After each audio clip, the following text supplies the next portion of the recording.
Okay, good evening, ladies and gentlemen. I'd like to call to order the Finance and Governance Committee for October 25th, 2022. Madam Clerk, roll call and posting of the agenda. Member Basua. Here. Member Tehran. Here. Chair Zaragoza. Here. The agenda for this meeting was posted on the City Hall Bulletin Board on October 18th, 2022. Thank you so much. So please join me in saluting our flag. I pledge allegiance to the flag of the United States of America and to the republic for which it stands, one nation under God, indivisible, with liberty and justice for all. Thank you. Okay, Madam Clerk, our next item is item B, public comments not on the agenda. Do we have any speakers either in the audience or virtually? Chair, we do not have any speakers virtually or in person at this time. Okay, thank you. Our next item is C. Chair, I'm sorry, Yes. just one person just raised their hand right now. Okay, let's go ahead and take the speaker.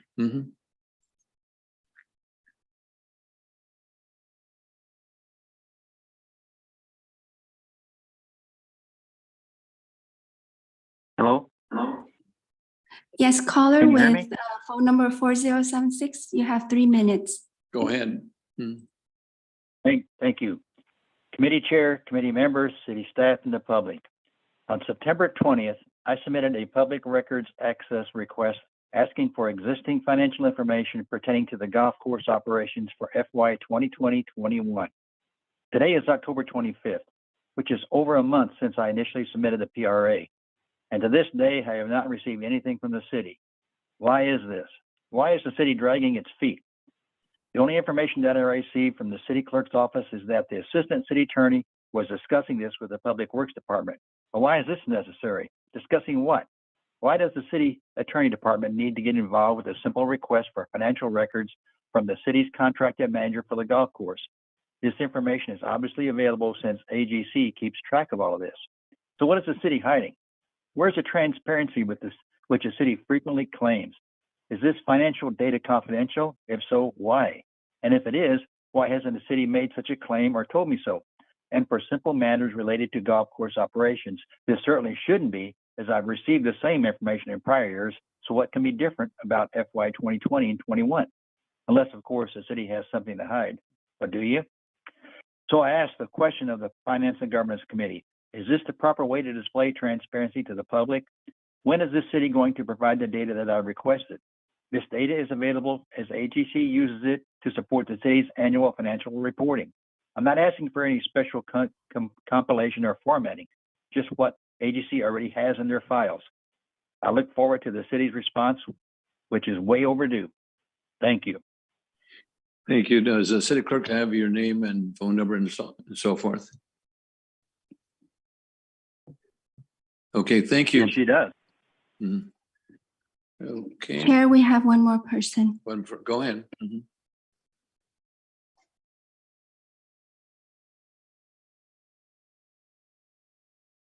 Caller with phone number ending in 8387, please press *6 to unmute.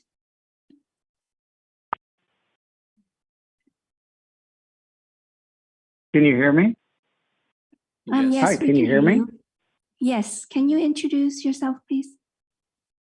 Yes, of course. My name is Douglas Partello.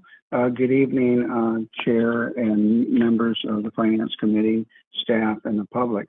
The issue that I'd like to discuss with the Finance Committee tonight is the ever-increasing unfunded pension liability for the city. In 2010, that was about $94 million. Now in 2022, it's about $323 million. So this is a monster that's just been growing. And I don't believe that we can keep burying our head in the sand and pretend that it doesn't exist. So what do, right? It's difficult at best. So I know that we're bonding out a lot of things, but I think if we bond all this out, then we're going to be up to the market for Oxnard could be in a very precarious situation. So I think we need to really get on top of this. And there's many strategies that can be considered for this. We don't want to get to the point where we can't meet our debt service on this, and then the city will go bankrupt. That's just simply what will happen. It's happened to other cities. Oxnard's not alone. But what we really have to do is we have to stop giving away in these contracts what we can't afford. So we're giving away things in these negotiations with these unions that we can't back up.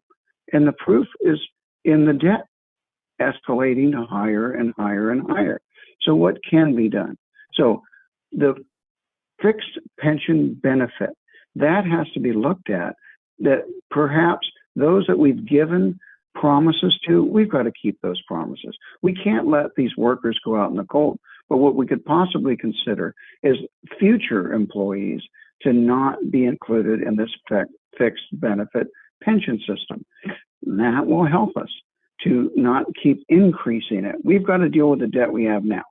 But to keep it increasing and increasing is a fiscal cliff that we're going to go over.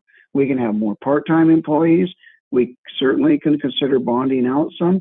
We could consider lobbying the state to stop the fixed income pensions, because it's not just us, it's the nationwide. It's $2 trillion nationally. The state of California has the biggest unfunded pension liability in the country. So it's not just Oxnard, but we've got to consider a variety of options, because once we file for bankruptcy, then what's going to happen? The county will then take over our fire and our police service. And we're really, if you think things are looking bad now, yeah, the 52 million from Measure E, that's improving things some. But this pension liability is just not something we can keep kicking that can down the road. And I appreciate your time. Thank you. Sir, would you like to state your name for the record? So Doug. No, we can. Chair, we do not have any additional speakers virtually or in person. Thank you. No other speakers, either in person or virtually. Correct? Mayor? Correct? No additional speakers? No additional speakers. Thank you, Chair. Okay, thank you. Mayor, just wanted to Go ahead. comment with regard to the last speaker. I'm not sure if he's aware that the Public Employees Pension Reform Act was passed in 2013, PEPRA, and that changed retirement pensions going forward. And so this fiscal concern that we have is not going to continue in the same way anyway with employees in the future. That's correct. Thank you. The PEPRA took effect in that year. That's correct. Thank you. Okay, our next item is item C1. This is a consent item in the City Clerk Department's approval of the minutes, that the Finance and Governance Committee approved the minutes of October 11, 2022 regular meeting as presented. Councilmember. Okay, moved by Councilmember Sua. Second by Councilmember Sharon. And just vote. to make sure, there are no speakers on this item either. Any correct? speakers on this item? Chair, no, we do not have any additional speakers for this item at this time. Either in person or virtually. Correct, virtually or in person. Okay, thank you. Please vote.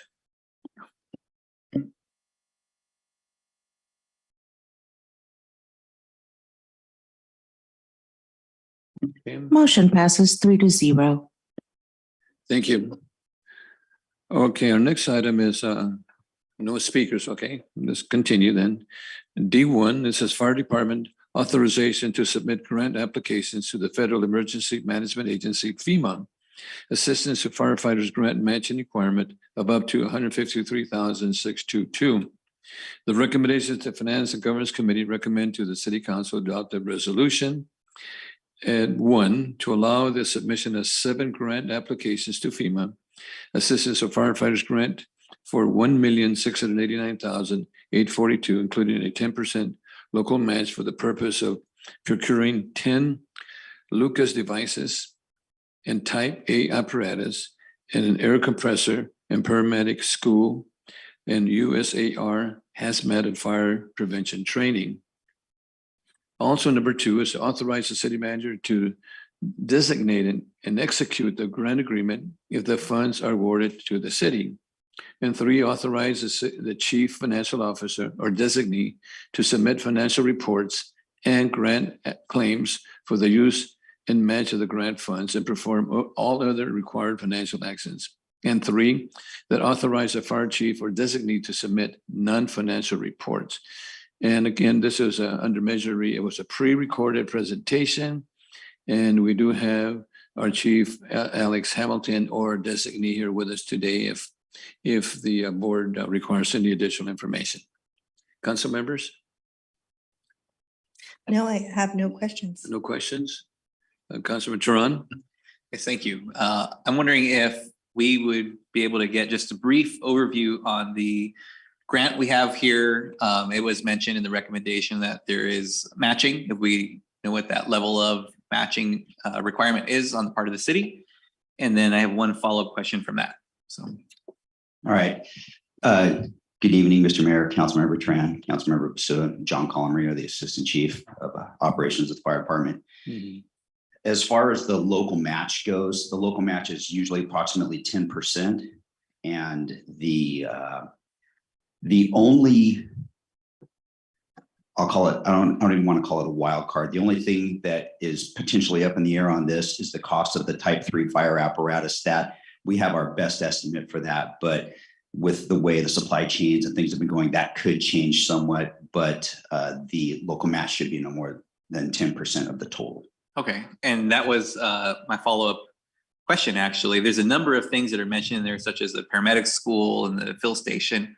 But for the Type 3 apparatus, could you just briefly explain what that is and the difference between that and what a typical fire engine might be? Sure, be happy to. The typical fire fleet that Oxnard Fire Department has right now, those are called Type 1 engines. And typing is something that comes from the state or from the NFPA, National Fire Protection Association. Our frontline and reserve engines are all Type 1 engines. They're what we jokingly refer to as pavement queens. They are made to run on the road. With the threat profile change that we've had in about the last decade, we're responding to significantly more brush fires, river bottom fires, fires down in the area of Perkins and Halico, in the dunes on the beach, and taking our fire engines out into those areas where there's a lot more potential to damage them, and they are much more expensive fire apparatus than the Type 3. So what a Type 3 apparatus is, it has less capability for structural firefighting, but more capability for off-road firefighting. Generally, if we spec them out properly, they would be 4-wheel drive. They would still have a 500-gallon tank. They have a shorter wheelbase. They also have a higher ground clearance that allows us to take them off-road without damaging them. And the angle of approach and angle of departure on the vehicle is also less. So it just makes it safer to use off-road, and it gives us the capability of keeping our more expensive city apparatus, for lack of a better term, on the street. Okay, thank you for that. And it seems to me that that type of apparatus would be more nimble, would be able to get into places a little bit easier than our, as you mentioned, the Type 1 apparatus would. And then as far as cost, I know you mentioned that it's kind of best guess because of the rising cost of everything. At a 10% share of cost for the city, that's actually a pretty good deal if the grant goes through and we're able to get these funds for this purpose, correct? Correct. And the Type 3 fire engines are actually a high priority for cities of our size right now. Okay. And I should also mention that Type 3 apparatus, the county fire department has them, and it's not like we can't call on them to help us, but their apparatus are actually not 4-wheel drive. And there's only one 4-wheel drive Type 3 engine that I know of, and it's on the Navy base. And it's generally tougher to get help from them. It should also be noted that if needed, this Type 3 engine could also be used in a traditional fire rolling on the streets, responding to medical calls and structure fires. It has that capability, just not quite as much as what we already have. Okay. All right, thank you. Thank you. So Chief, Assistant Chief, though, that's a multi-use unit then, which I really works either or. Correct. Yes. Which I think is, and it's also going to help in training and et cetera, and other equipment that we have now in order to actually save a bigger, more expensive equipment, Absolutely. which is really great. Okay, so we have first by Councilman Basua and second by Tehran. We need to call for public comment. I believe. I'm almost there. Thank you. Chair Zaragoza, this is to confirm we do not have any public speakers in person or virtually. Okay, thank you so much. Please vote.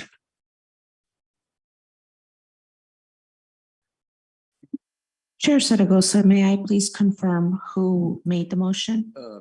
Councilman Basua, second by Councilman Tehran. Thank you. Hmm. Member Basua? Aye.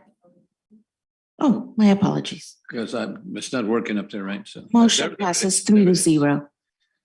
Okay, thank you.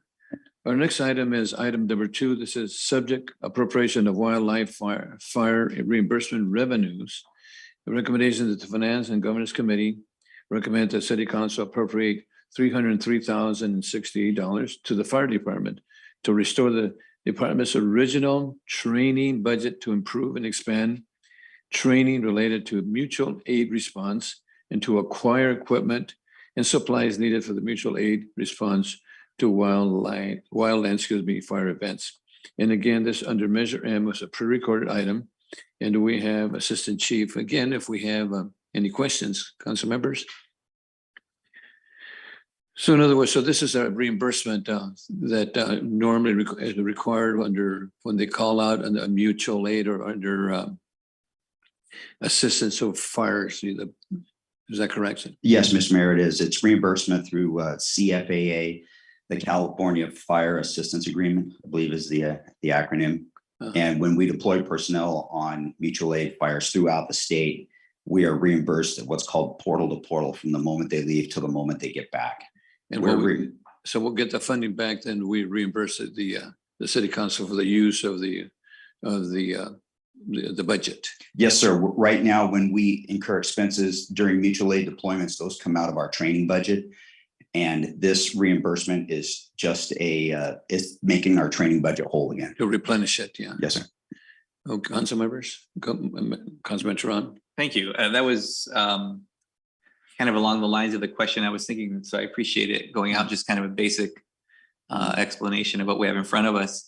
One thing I just wanted to point out to the public, and this was in the presentation and staff report, is looking at the mutual aid and what happens with our fire department. A thing that was very revealing to me was seeing that the Thomas Fire in 2017 was the largest fire in California history at that time. And today in 2022, 5 years later, it ranks number 11. And I think that very much so relates to the previous item in having the equipment and access to equipment that we need to fight these fires that are coming up here, and having our public safety folks be able to do what they need to do in an efficient way with the tools that can help them do that best. So I appreciate this coming forward as well. Thank you. Councilmember Basua. Okay, motion. Motion by Councilman Basua and second by Councilman Tehran. Please vote. Chair, I want to announce that there's no speakers virtually or in person on this item. Thank you. Motion passes 3-0. Thank you. Our next item is item number 3, City Manager Department. This is a professional service agreement, A850 for whistleblower hotline services. The recommendation that Finance and Governance Committee recommend the City Council approve and authorize the execution of agreement number A8501 with Centroy Incorporated in the amount of $30,500 for the duration of the next 5 years to provide whistleblower hotline services. And again, this is a pre-recorded item as per Measure M. And we do have Sherry Klima, if you have any. Yeah, Mayor, I did want to just add that We received an email from Centrio, from the representative, that they'd like to make 2 minor changes to the contract, which obviously has not been executed yet. And so the contract that you have in your packet, they would like, first of all, they invoice their clients on an annual basis, not on a monthly basis. So they wanted that change in the contract. And then secondly, we typically in our standard contracts say that we can terminate any contract within 15 days notice. Since this is a whole technological implementation, they would like an annual termination option with 60 days notice. That's reasonable in a technological environment. So we'd like to come back.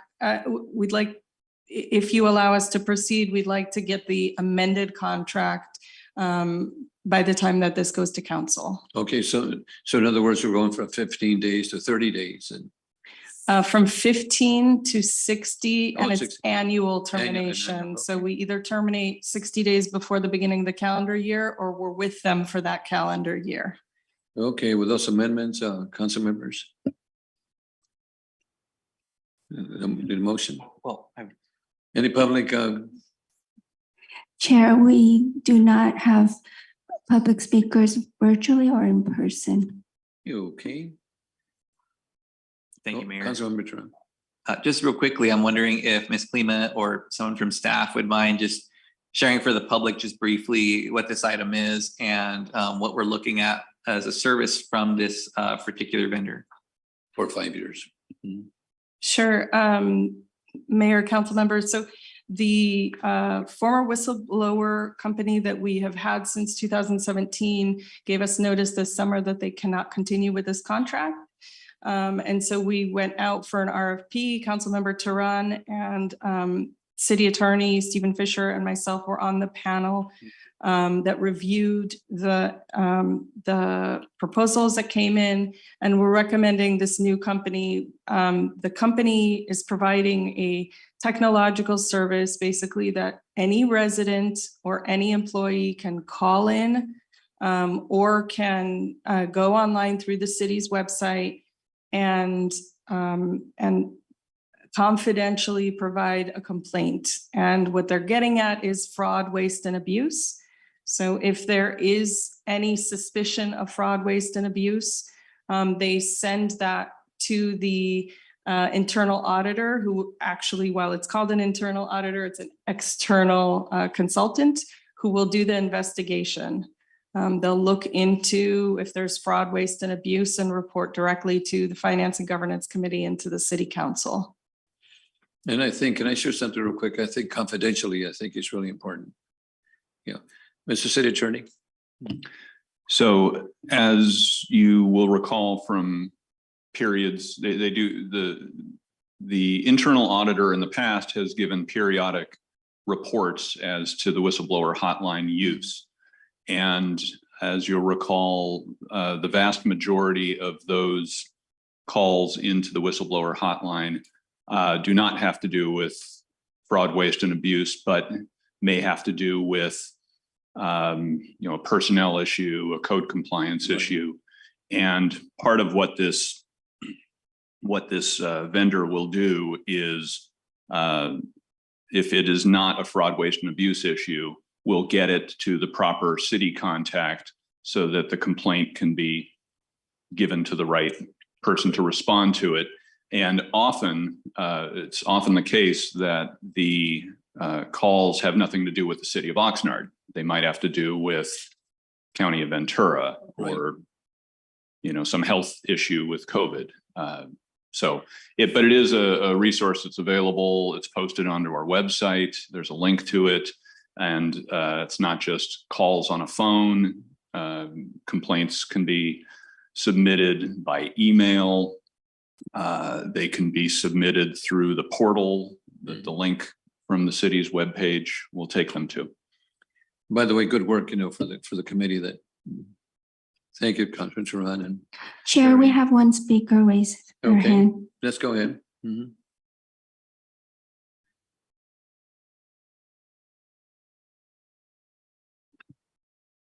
Speakers with phone number ending in 8387, please press star 6 to unmute and please state your name for the record. Hello, can you hear me?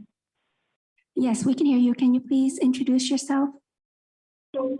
Yes, my name is Douglas Partello, and I spoke on a non-agenda item, and as soon as I finished speaking, I was hung up on.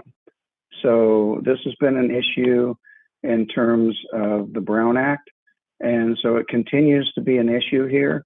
So I had difficulty getting back in to speak on other items, and I was unable to listen to the comments. Yes, So this is the city I'd like clerk. to speak. Hello, Yes. can you hear me? No, I'm sorry. I'd like to I can correct hear you. you. We did not hang up on you. You ended the call. Okay. Okay? No, I Thank did you. not. Thank you. didn't. I'm correcting you. Thank you. Let's go No, ahead. Go ahead. That's not true. Okay, thank you. I'd like to speak about the whistleblower program, that it's really not effective at all. We don't have a real independent agency that we can whistleblow to. And if staff have an issue, then it's my understanding, correct me if I'm wrong here, that now any complaints will go to the manager of that department. So, how likely is someone that's going to have a problem and they know it's going to go to the department head and being candid and forthright and not have fear to go forward? We also had an issue with one of our council members who sent out a chain email, and it was a call to arms against a whistleblower, Francine Castanon. And that's inappropriate. It's dangerous. Well, you don't know how people are going to react. And there was no sanction of that council member. There was no investigation. There was nothing done for that extremely inappropriate and dangerous act.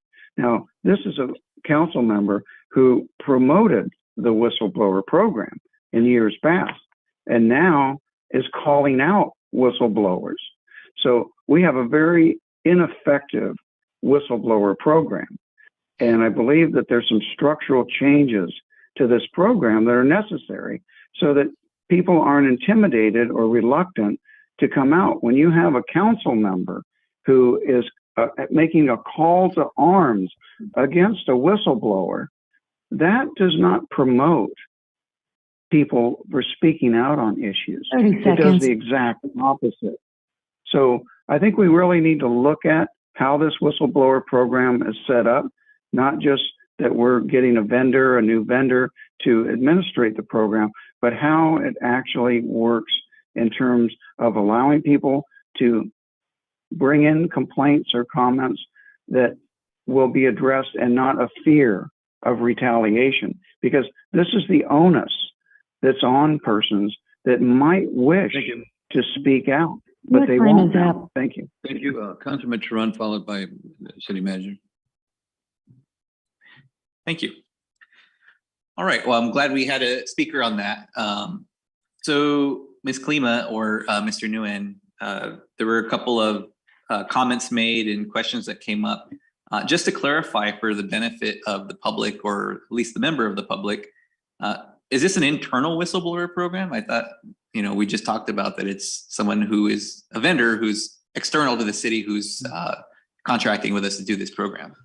So I'll start and then I'll let Ms. Klima fill in the detail. So it is a city program, but it is handled externally. Mm-hmm. But I need to comment though. I understand that it's election season and some of the candidates are saying anything just to get on air, but I have to tell you everything Mr. Portello just stated is just inaccurate. So when this comes to the council, if you'll allow us, we can explain this in more detail. Okay. We'll just figure out with regard to Measure M how we're going to do that. But if you look at the staff reports, all the staff reports with regard to our whistleblower program over the last several years, you can see the details in there. We have protocol set up. We have protocol set up for what happens if there's a complaint against me, if there's a complaint against any of the elected officials, the city attorney. There's a series of things that triggers the review process and escalates it to the appropriate authorities. And in some instances, it would go beyond City Hall, depending on what the nature of the allegations were. So, but to make these kinds of comments during campaign season, do that on your campaign time. Thank you. So, Mr. City Manager, this can be discussed fully when it goes to the city council then. Yes, we'll just put more into the Measure M video. Thank you, Ms. Klima. So Councilmember Tehran, to your question, the way that this was set up was expressly such that staff would not be touching any part of this. So it begins with Centrio. They take in the call or the web submission or the email, whichever the complainant decides to submit. They then take out their names so that it is anonymous. And if there is any allegation related to fraud, waste, or abuse, not in my discretion, but in Centrio's discretion, then it goes to our internal auditor, who is not a staff member. It is Vasquez, which is a auditing company, and they will investigate it based on the priority of the investigation, which is on the basis of the value of the claim. So if it's over $75,000, they will investigate it. And then they will come directly to the Finance and Governance Committee and to the City Council to tell you all the results of that investigation. Staff can see that the complaints come in unless they are impacted. So what the city manager just explained, if there is some complaint that comes in about any member of the city manager's office, then the city attorney will be able to see it, but we will not. I will not be able to see it. The city manager will not be able to see it, any one of us. The mayor will be able to see it and the city attorney. Thank you. If there are, but to Mr. Fisher's point, if there are, sometimes we get complaints, and this is overwhelming, the overwhelming number of calls that come in the past few years, and I can give you that statistic when we get to city council. Thank you. The overwhelming number of complaints are not related to fraud, waste, and abuse. They are HR allegations. During COVID, we got a lot of COVID questions, a lot of other issues, and then we turn those over to the relevant department so that they can be addressed. Thank you, Mr. City Attorney. So just by way of example, because it happened to me recently, one of the whistleblower complaints didn't have to do with fraud, waste, or abuse, and it was deemed appropriate to forward to me by the internal auditor. So then I took that and acted on it. And I don't know who submitted the complaint because it was anonymous. And that's how I received it. That's how it was submitted. I don't know the reporting party's name. Thank you. Thank you. And this is a follow-up to that. Thank you both for that explanation and explaining that, number one, the program is external to the city of Oxnard. The department heads don't get direct notification that, hey, a complaint came in or a whistleblower case is being opened for you. No, this is all externally done a number of layers. Then it's forwarded, if appropriate, as deemed by the external auditor to where it needs to go after that. Last question is, the speaker also mentioned a whistleblower case that was, shared over email. Did that case even originate with our whistleblower program that we have within the city? Not to my knowledge. Okay. It did not. It didn't, okay. Councilman Basua. So I think there's a misconception of what this program really is. And as much as Ms. Klima has said, it's a whistleblower hotline in order to provide an outlet to report city fraud, waste, and abuse. It's not an outlet to for me to complain about my fellow council member because he was rude to me. That is not a whistleblower. And I think that's kind of what at least the speaker was referring to. I mean, it's this hotline is specifically for abuse of waste taxpayers' money. It's not to file a complaint because we didn't like an answer or somebody didn't say good morning to us. So, and I don't know if we have such an area where people can complain. And obviously the protocol would be that if somebody complained because somebody was rude to each other, it would probably go to the manager. So I just want to make those clarifications because I think there's a really bad misunderstanding of what this whistleblower hotline really is. And I think that needs to be clarified for the general public. Thank you, Mr. City Attorney. So as far as personnel issues, the city's personnel rules and regulations provide a mechanism for employees to report issues relating to violations of the personnel rules. And there is a reporting protocol. If it's something to do with their supervisor, employees are informed on how to report that higher up the chain of command. But it's not the whistleblower hotline. No, that is Okay. not the reporting tool of first resort. So anyway, I think, Ms. Klima. I think, Councilwoman, to your question, this is a financial tool. So this is about financial fraud, waste, and abuse. And the city has plenty of other resources, and there are other community resources for dealing with other concerns. So to staff, I think for the city council, when we get there, we need all this explanation explained, for the conversation today, which I think it'll be good for the public and good for all of us to understand exactly what is meant internally and externally. Oh, Councilman Turan. Yes, and I'll just say real quickly, when we talk about fraud, waste, and abuse, we're looking at theft of time, falsified time cards, theft of city materials, or misuse of city assets, correct? Such as vehicles or any number of things that we have. Does that sound right? Correct, council member. Great, thank you. Thank you. Again, like I said, I think we need a good explanation when we bring it to the city council, and thank you for those explanations, and it's a good comments anyway. I will go ahead and move the recommended action. With the amendments? With the amendments. And second, okay. Madam Clerk, first by Masua, second by Turan. Please vote.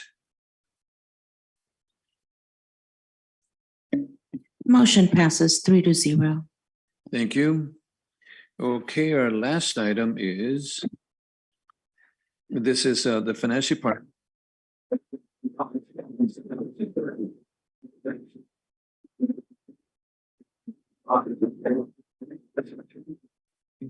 And financial reporting as part of the internal control integrated framework pursuant to City of Oxnard Finance Policy FPOL 1-05. I recommended the staff to forward the presentation to the City Council.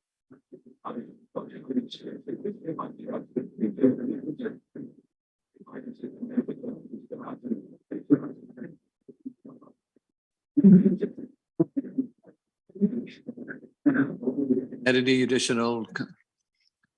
Yeah. Councilman Masua? No, I know how much work was put into this. So thank you to you and your staff for continuing to bring this forward to us.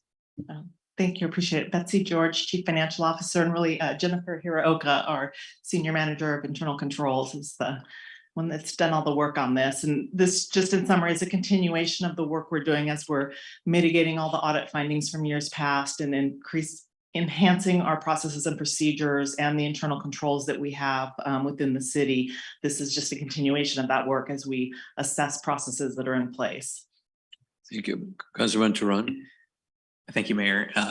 And I'm wondering if Ms. George should be willing to, or maybe our internal control staff can share about just a brief explanation of what internal controls mean, just for the general public, so they understand what we're looking at. And I know there's a whole process, but so they understand, based on the previous conversation, how internal controls work and how they apply to the city. And very complex too, by the way. Sure. So I think maybe the best way would be to give you an example. Oh, it's because I have my mouth. Yeah. Yeah, you can go ahead. It's even better that way. Yeah. I'm too short. Okay, so Councilmember Turan, I know that you usually like a good example for demonstrating internal controls. So maybe a good example would be to explain when we're going through the risk assessment process, we'll pick any financial process, for example, accounts payable, that would be equal to you paying your bills, right? So before the city pays a bill, what do we do before we pay it, just to make sure that we are not paying something that's fraudulent or inaccurate? We have controls in place within the finance department and the accounts payable department to double check that whatever service or good we've purchased has been either properly authorized through a valid purchase order, or if it's below that threshold, that the item is necessary and approved by that department for purchase. And when the invoice comes in, before we pay it, we will verify that there's a contract in place, that it's the right product for the correct quantity and at the right price. Is that a good description? Yeah, that's great. That's a whole process right there, just in one example. Thank you. You're welcome. And I appreciate this, the explanation, because I think that there's other conversations that sometimes happen or assumptions made that there's no watchdog for the city, or nobody's seeing what's happening or signing checks that are going out and paying things within the city. And I hope that the public knows that these internal controls are not only here, but as you can see, we have an entire integrated framework and staff dedicated just to the internal controls for the city. And the example I've used a number of times is even at like Little League, it's supposed to be internal controls where no one person is alone with the cash box ever at the snack bar, right? There's always two eyes on it. That's right. And maybe the person who makes a deposit is not also the person who takes the money in the cash box. So those are examples of internal controls at that small scale. And when we look at a city like the city of Oxnard, or an organization this size, it's very complex, but we have them in place to ensure that the fraud, waste, and abuse and opportunities for that don't come forward, or are mitigated or caught, in that process. And we don't make mistakes also, right? Yes. Great. Thank you. Thank you. And by the way, really good work. And again, the training that the auditors have given us has really helped us tremendously in this thing. Because, and again, people don't realize the work that goes into the work that you do. So people share, that the employees don't do their work and so forth. But if they get into digging into exactly what you do, it's very, very complex.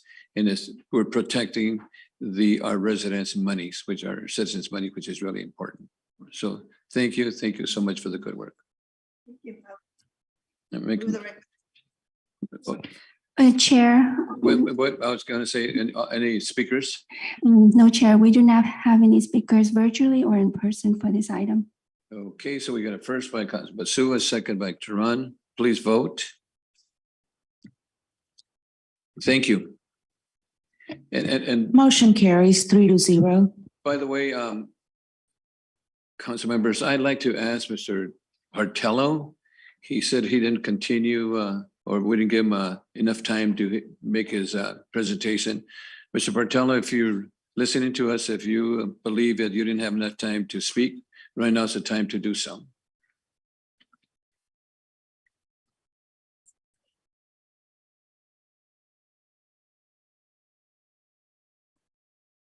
Okay. Mr. Bartello, if you need to speak, please press *6 to unmute.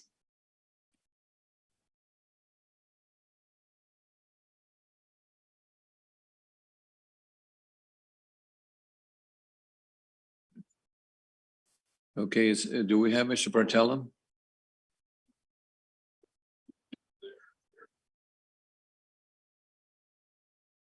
No.